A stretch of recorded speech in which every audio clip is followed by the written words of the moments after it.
Capítulo 3. El elevado llamamiento del liderazgo. Así, pues, téngannos los hombres por servidores de Cristo, y administradores de los misterios de Dios. Ahora bien, se requiere de los administradores, que cada uno sea hallado fiel. Aproximadamente a 400 individuos en la Biblia se les dieron responsabilidades de liderazgo, pero solo alrededor del 25% de ellos finalizó su vida en la voluntad de Dios. Es decir, aproximadamente 100 de esos líderes completaron su jornada en la tierra en un contexto de obediencia a la voluntad de Dios. Todos los que terminaron bien tenían esto en común, fueron aprendices de toda la vida. Obviamente, nuestro ejemplo de liderazgo es Jesús, y Lucas dijo esto acerca de él, y Jesús crecía en sabiduría y en estatura, y en gracia para con Dios y los hombres. Nuestro Señor, en su impecable perfección, creció obediente y consecuentemente. Hace años, un corresponsal de noticias internacionalmente conocido, fue consultado por un estudiante de periodismo: ¿qué consejo daría usted a los aspirantes a periodistas? Él contestó: lea a los grandes escritores y escuche a los buenos oradores. Este es un gran consejo también para los aspirantes a líderes. Los líderes que impactan más positivamente a las sociedades alrededor del mundo son aprendices de toda la vida. Nunca dejan de crecer, porque desean mejorar su vida y aumentar su conocimiento.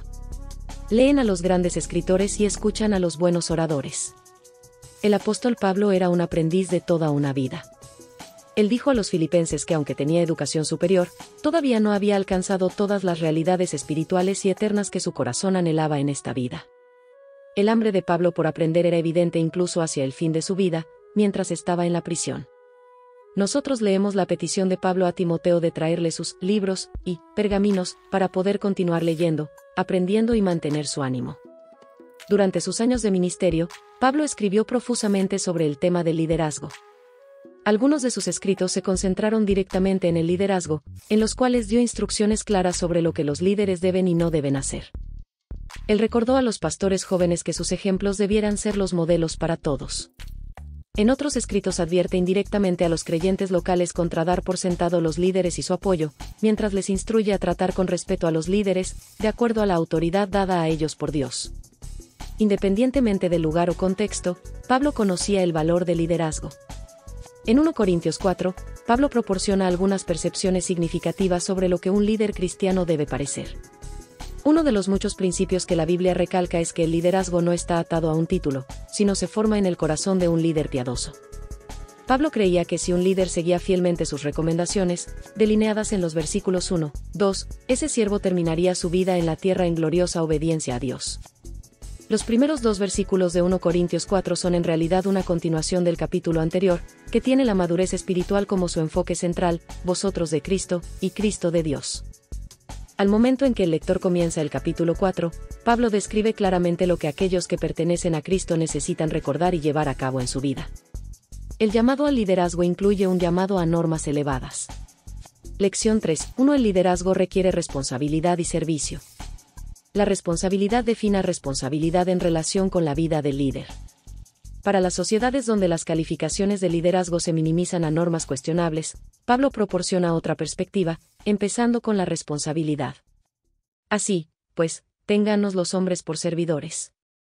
La palabra téngannos significa reconocer o considerar. Viene de la misma raíz griega que nos da la palabra española lógica. Por los días de Pablo, era un término de teneduría de libros que significaba calcular, numerar o ser preciso. La forma verbal de la palabra significa reunir en la mente de uno varios cálculos. Explicar la responsabilidad y la mentalidad de siervo requerida para ser un líder espiritual eficaz. Este es un recordatorio formal de que la vida de un líder es una de responsabilidad. La posición de Pablo es que esa responsabilidad es una obligación lógica que un líder debe asumir. Recíprocamente, el concepto infiere que para un líder, vivir una vida sin responsabilidad es ilógico.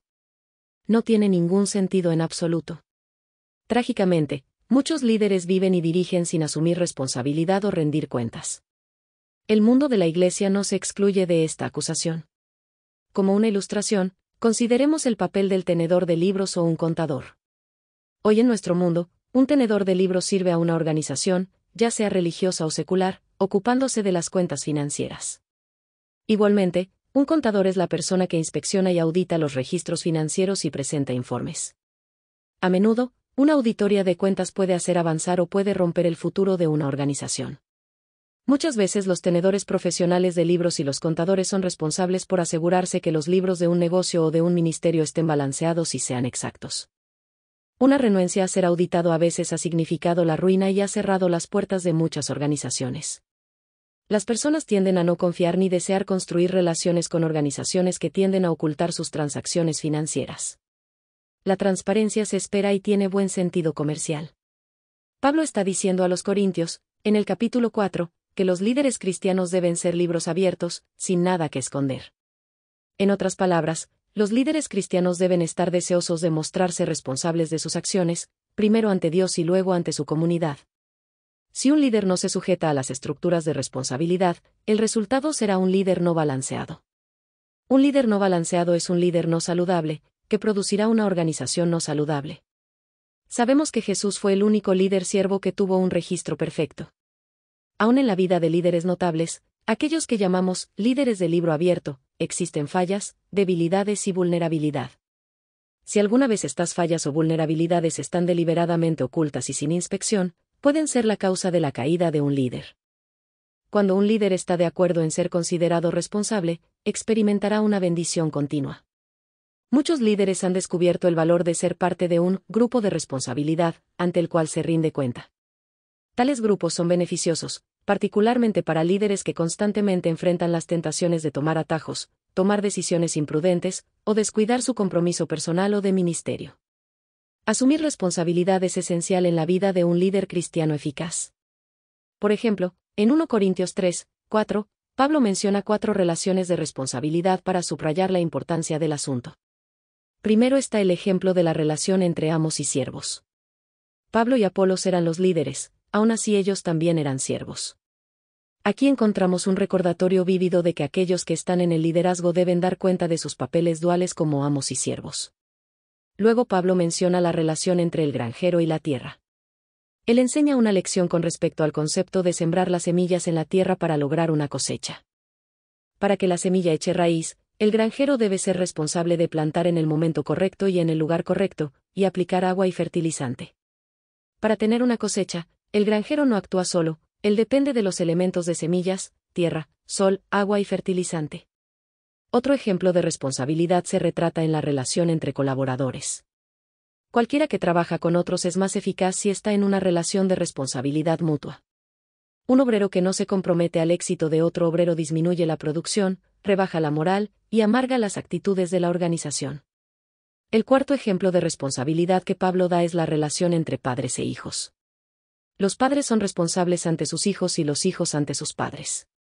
Las familias saludables entienden y practican este principio de 2 vías de responsabilidad. Los padres son responsables de mantener confianza, seguridad y nutrición amorosa de sus hijos. Los hijos son responsables ante los padres por su conducta y obediencia. ¿Cuáles son algunos de los resultados cuando un líder carece de responsabilidad? Ya sea en el mercado o en el hogar, el líder cristiano debe mantenerse a un nivel tangible de responsabilidad. Si una relación de responsabilidad no está presente en el nivel de liderazgo, la organización experimentará caos, menor productividad, y división entre las personas que trabajan para una misión común. El poder espiritual viene cuando los líderes están cubiertos con un paraguas de responsabilidad, y cuando sus relaciones y vidas son sostenidas con cercos de protección. Los líderes cristianos deben ser personas con límites consecuentes y significativos de responsabilidad, esforzándose en vivir vidas balanceadas. Los seguidores merecen este tipo de líder. El servicio Pablo enseña la importancia del servicio a medida que su instrucción continúa en 1 Corintios 4, así, pues, téngannos los hombres por servidores de Cristo. La palabra que usó Pablo para servidores significa también ministros. El significado viene de una palabra griega que se refiere a dependientes, esclavos y siervos. ¿Cómo define usted el servicio? Originalmente la palabra se usaba para describir a aquellos que eran esclavos en una nave, cuyo trabajo era remar en una galera, la parte más baja de una nave. Un esclavo de galera tenía el trabajo más bajo en la nave, él existía en condiciones escuálidas. Con el tiempo, la palabra servidor fue usada para referirse a cualquiera bajo la autoridad de otro. Pablo es claro, los líderes cristianos son líderes siervos. El liderazgo cristiano no consiste en lograr poder o autoridad. El finado rey Stedman escribió, Nuestras iglesias no debieran ser jerarquías de jefes, sino compañías de siervos, donde los cristianos no compiten por dirigir y gobernar, sino por amar y servir. En la iglesia tenemos papas, obispos, sacerdotes, clérigos, presidentes, superintendentes y autoridades de toda descripción. Incluso tenemos jefes eclesiásticos y quebrantadores de poderes, esos individuos en la iglesia que son temidos y se les obedece, incluso cuando no tienen ningún título oficial o descripción de trabajo en la estructura de la iglesia. Sin embargo, ese no es el tipo de autoridad que Jesús mostró con su ejemplo y que él enseñó a la iglesia. Él enseñó que aquellos que sirven, independientemente de su título, son los que se ganan el manto de autoridad en la iglesia. En 1 Corintios 14:40, Pablo escribe: pero hágase todo decentemente y con orden. La iglesia necesita organización y Dios ha dado puestos y títulos para las personas que dirigen. Sin embargo, la fuerza del liderazgo en la comunidad cristiana no viene de un título, sino que viene con una orientación de servir a los demás y no a sí mismo. Es apropiado preguntar, ¿a quién debe ser leal el siervo? Pablo dice que por sobre todo los líderes son siervos de Cristo. De nuevo, esta es la imagen de los remeros de galera de la antigua Grecia y Roma. Solo los obreros que hacen tarea pesada son los pastores sobre las congregaciones locales, sirviendo bajo el señorío de Jesucristo. Podemos pensar de los líderes como los esclavos de galera de Cristo. En muchos círculos esta es todavía una idea nueva. ¿Cómo avanza una iglesia local o cualquier organización cristiana? Un cuerpo de creyentes progresa cuando los líderes siervos proporcionan incansable y sacrificadamente la actividad y la aceleración, como aquellos que reman un barco en las partes más bajas de la nave. Intente imaginar una iglesia sin liderazgo de siervo. Quizás no tiene que imaginarlo, usted puede conocer tal iglesia. Si la conoce, usted sabe que esa congregación no está avanzando. Un líder cristiano nunca servirá debidamente a las personas hasta que sirva debidamente al Señor, y la única manera de hacerlo es asumir la forma de un líder siervo. Nuestro Señor demostró el liderazgo de siervo de una manera muy vívida en Juan 13:1-20, cuando él lavó los pies de sus discípulos. Estos 8 puntos reflejan su modo de liderazgo. Los líderes siervos que siguen el modelo de Cristo hacen lo siguiente: 1. Son motivados por el amor de servir a otros. 2. Poseen una seguridad que les permite ministrar a otros. 3. Presentan a otros al ministerio de siervo. 4. Reciben el ministerio de siervo de otros. 5. Resisten lo que interferirá su comunión con Jesús. 6. Enseñan cómo servir con su ejemplo. 7. Viven una vida bendecida. 8. Se guían por una filosofía opuesta a la que promueve el mundo. Cada líder se enfrentará con la tentación de enseñorearse de las personas, para forzar un asunto, o sentirse como que debe ser un ganador. Pero Jesús establece otra norma, una norma superior. Aquellos que son llamados para dirigir deben recordar que en el centro de su habilidad para influir en otros para Dios está la necesidad esencial de un corazón de siervo. Lección 3.2 El liderazgo requiere administración capaz y fidelidad. La administración capaz de escribir la responsabilidad de ser un mayordomo eficaz, y demostrar tal responsabilidad. Así, pues téngannos los hombres por servidores de Cristo y administradores de los misterios de Dios. Algunas traducciones de la Biblia hablan de ser mayordomos de los misterios de Dios. Las palabras administrador y mayordomo son intercambiables. Un mayordomo es alguien que ha sido confiado con una solemne responsabilidad o con valiosas posesiones materiales, tal vez incluso con individuos que pertenecen al amo. Explique el papel de un mayordomo. A menudo en la Biblia cuando se le confía algo a un individuo, está en el contexto de ser administrador de la casa. Tanto en el Antiguo como en el Nuevo Testamento dueños adinerados contratarían a alguien para administrar sus propiedades. La responsabilidad de este administrador se extendía durante la presencia o ausencia del dueño. No solo era la propiedad o personas de las que tenían que encargarse, sino había otros empleados que necesitaban ser vigilados. Incluso los hijos del dueño serían cuidados a menudo por el mayordomo. En Génesis 39, el papel y la responsabilidad de administrador de la casa le fueron dados a José. Él era el mayordomo o gerente en la casa de Potifar. ¿Cómo es José una buena ilustración de la mayordomía de un líder, aunque él fue solo un siervo en la casa de Potifar? Así halló José gracia en sus ojos, y le servía, y él le hizo mayordomo de su casa y entregó en su poder todo lo que tenía. Y aconteció que desde cuando le dio el encargo de su casa y de todo lo que tenía, Jehová bendijo la casa del egipcio a causa de José. Y dejó todo lo que tenía en manos de José, y con él no se preocupaba de cosa alguna sino del pan que comía. Indudablemente, José tenía un presupuesto, un horario, eventos que planear, y reuniones de personal que supervisaba. El suyo era un trabajo grande para una persona importante. Había desafíos, tentaciones y expectativas. Ser administrador de una casa no era fácil entonces, y no lo es ahora tampoco. Cualquiera que administra una casa con niños sabe que administrar un hogar y una familia no es algo sencillo. ¿Qué quiere decir Pablo con la expresión los misterios de Dios? Pablo habla del mayordomo que maneja los misterios de Dios. Parece que Pablo está hablando directamente en este contexto a aquellos que han sido llamados a ocupar puestos donde deben enseñar la palabra de Dios, y deben ser sensibles al Espíritu de Dios. La expresión misterios de Dios literalmente lleva la idea de las cosas conocidas solo por revelación divina. Pablo está defendiendo la importancia de que un líder tome la palabra revelada de Dios y de instrucciones de esa palabra a la familia de Dios. Para abreviar, Pablo está compartiendo la importancia de que un comunicador investido de poder del Espíritu sea un administrador de la Biblia. Ninguno de los misterios de la revelación divina debe ser escondido.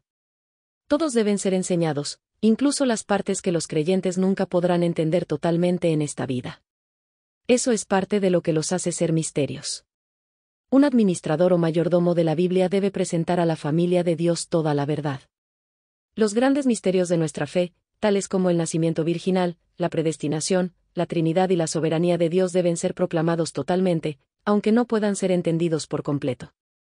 Por lo cual, teniendo nosotros este ministerio según la misericordia que hemos recibido, no desmayamos. Antes bien renunciamos a lo oculto y vergonzoso, no andando con astucia, ni adulterando la palabra de Dios, sino por la manifestación de la verdad recomendándonos a toda conciencia humana delante de Dios. Pues no somos como muchos, que medran falsificando la palabra de Dios, sino que con sinceridad, como de parte de Dios, y delante de Dios, hablamos en Cristo. Toda la Escritura es inspirada por Dios, y útil para enseñar, para redarguir, para corregir, para instruir en justicia. Quizás la razón de que muchos cristianos experimentan la desnutrición espiritual, es que están oyendo a predicadores que les dan una dieta desequilibrada de verdad bíblica o no están administrando bien la Biblia en sus predicaciones públicas. Todos los líderes que enseñan la Biblia necesitan asegurarse que están contestando las preguntas que la sociedad se está haciendo hoy, no hace 5, 10, 15 o 20 años atrás. Aunque usar bien la palabra de Dios no es el único requisito administrativo de un pastor, es ciertamente la más seria de las responsabilidades. Otras demandas pueden incluir manejar personal, una congregación, una infinidad de ministerios, un horario personal exigente, y hacerse tiempo para la preparación del sermón. Un líder entiende que la palabra de Dios cumple un papel crítico en su vida, llamado y ministerio público. Cuando usted tiene una oportunidad de influir en su gente cada semana desde el púlpito, asegúrese de cumplir bien el deber de administrador de la Biblia. Un líder que no puede manejar los misterios de Dios tendrá un desafío manejando los misterios de una iglesia, sean ellos misterios espirituales o agravaciones misteriosas. Para cuidar como es debido de la casa de Dios es esencial ser un estudiante de la palabra de Dios. La fidelidad, ahora bien, se requiere de los administradores, que cada uno sea hallado fiel. ¿Por qué la fidelidad es un componente clave para el éxito de un líder espiritual? Más que cualquier otra cosa, Pablo enfatiza que los líderes cristianos deben ser fieles y confiables. Dios no requiere brillo, astucia, elocuencia, creatividad o popularidad. Eso podría ser lo que algunos comités de púlpito requieren, pero no Dios. Todas esas características pueden amalgamarse para su gloria y quizás pueden hacer a alguien un portavoz popular. Pero lo que Dios requiere es que sus líderes sean almas fieles y confiables. ¿Cómo definiría usted la fidelidad? En un mundo eclesiástico lleno de oportunidades de trabajo, listadas con toda clase de descripciones, es renovador saber que por encima de todo Dios quiere que sus líderes mantengan su palabra, sean puntuales, sean honrados en sus relaciones, sean sinceros en sus relaciones, se desempeñen lo mejor posible, y simplemente amen a Dios con un amor semejante al de un hijo. Cuando Pablo veía fidelidad en la vida de las personas, los elogiaba.